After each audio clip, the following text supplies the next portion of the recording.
Welcome to the Tech Egg. Don't get scrambled. Enjoy the video. In this video, I will compare the Kia Sorento versus the Lexus RX 350. We'll look at their core characteristics, starting with what makes each vehicle unique. We'll then delve into their performance capabilities and fuel economy, helping you understand how they stack up on the road.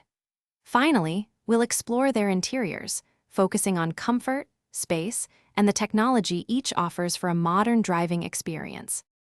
When it comes to performance, the Kia Sorento provides a range of engine options, including a powerful turbocharged choice, giving drivers flexibility.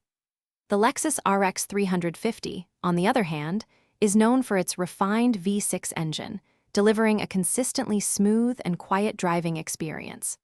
Both offer capable handling, but the RX 350 often emphasizes luxury and comfort in its ride quality.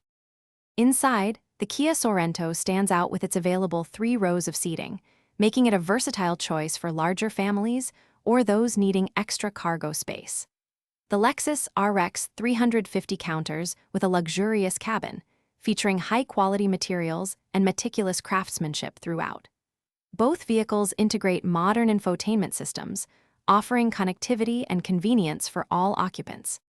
In terms of value, the Kia Sorento generally presents a more budget-friendly entry point, offering a lot of features for its price. The Lexus RX 350, while a premium option, delivers a strong resale value and a reputation for reliability. Both SUVs come equipped with a robust suite of safety technologies designed to protect you and your passengers. For other great deals, including leak-proof containers for easy meal prep, check the description below. Thanks for watching. Consider subscribing if I helped unscramble your problems.